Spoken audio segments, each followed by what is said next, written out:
steadily as compared in day 1, day 2, and as at yesterday she was among the fine top 3, and today at the moment she is also leading. Can you imagine that? And it was witnessed, almost the same thing happened in the 2019 Kenya Ladies Open. We had a Swedish player lead into the round 4, but eventually Esther Hensley, who was not far behind, came in and scooped the day, and we might witness the same thing this time round. We have a Swedish leading, that is Linnea Strom, but Esther Hensley, who is out to defend her title, is following closely. And speaking to her yesterday, she says that she is not fazed. She does not feel any pressure. Seems like she knows what she is doing, but we wait and see that at the end of today. Talking about the Kenyan contingent, an unfortunate turn of events.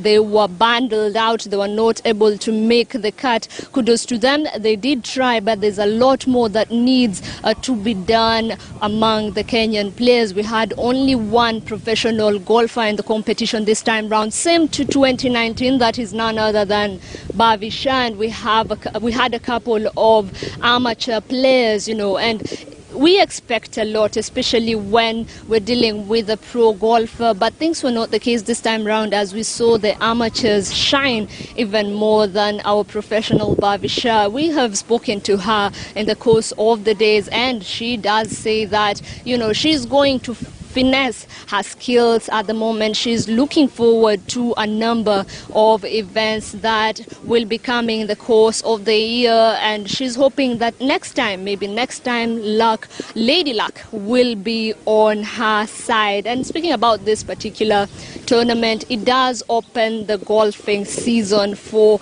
a majority of the ladies, and we're looking forward to what exactly has to be offered in all this. Right now, we've been catching up with a lot of people, most of them being the players. We will still continue to catch up with the players, but right now let's just touch base with CS of Tourism, that is none other than Mr. Najib Balala. Thank you so much for joining us today, sir. How are you feeling? Very good. How has it been? The sun is hot, but you've managed to see some course on the action. I did see you on the first hole there during the final tee.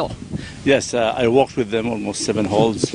The sun is hot, yes. This is what golf is all about. But there's good wind, so it's cooling, it's soothing as well. But yes, it's hot. But the most important thing is exciting to see over 96 professional players coming into Kenya, and particularly Kilifi County. For the first time, Kilifi County is hosting an international event. And also in Africa, so LET to be hosted here. So we are giving all the support for the women. And in 2 weeks' time, we are going to have the Kenya Open, which is, again, men. Almost 150 professional players. Again, almost 22 Kenyans or locals. Yeah. Here we have the people who have got through the cut, almost 9 women from Kenya.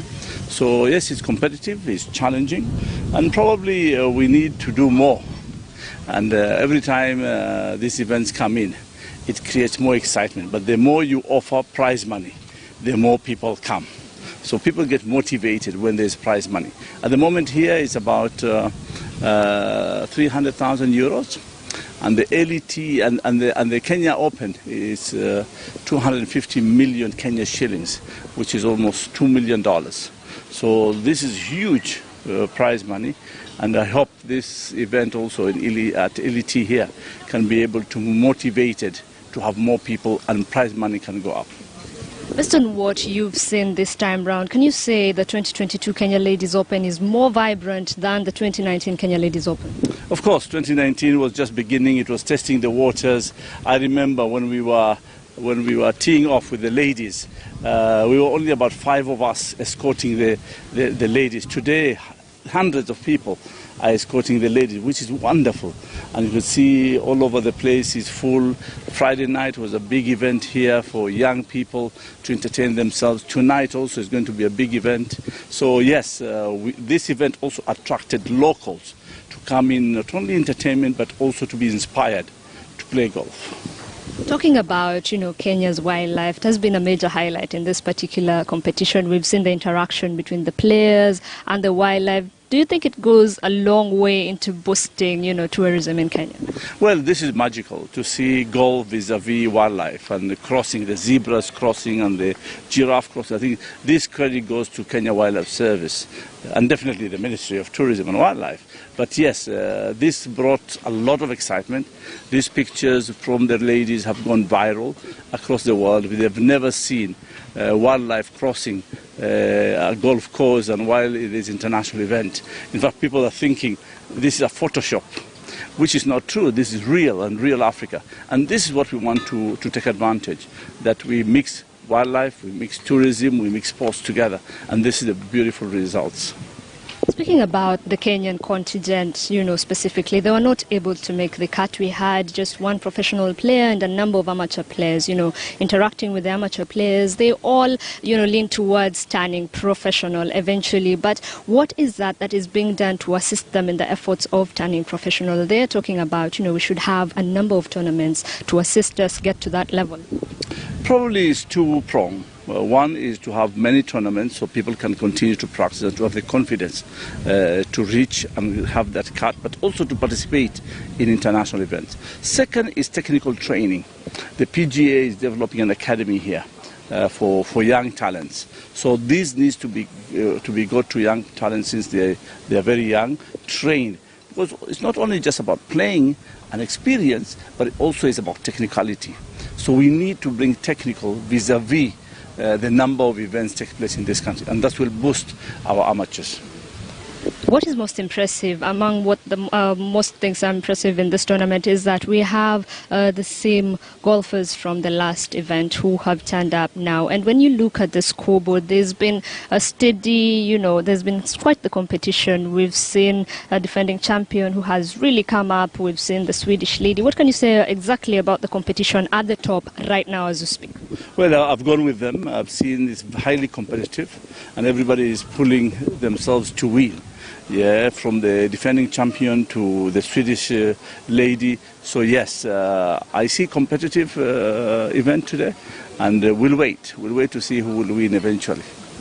Of course, we've talked about the players, we've talked about the course and the wildlife. I want us to talk about you as we wind up. What is it that has been your highlight or has made your days in this Kenya Ladies Open? Well, first of all, finally it happens. It's not easy to organize such an event.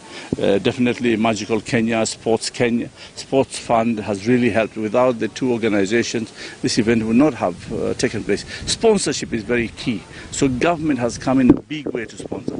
Then our partners like Safaricom, Vipingo Ridge itself for hosting and going out of their way to make it happen. Huawei, again, East African breweries, all these partners. If we don't have local sponsorship, this event will not take place. We have done and we have struggled to get it done up to here, but I think we need the corporate sector to invest heavily in sports.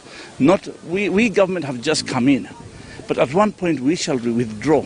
But we need the private sector to appreciate this is where your branding will be right, and this is where you're going to develop wealth in this country. They need to come and sponsor sports. Thank you so much, and of course we look forward to what more has to be offered in the course of the year. Thank you very much. Thank you.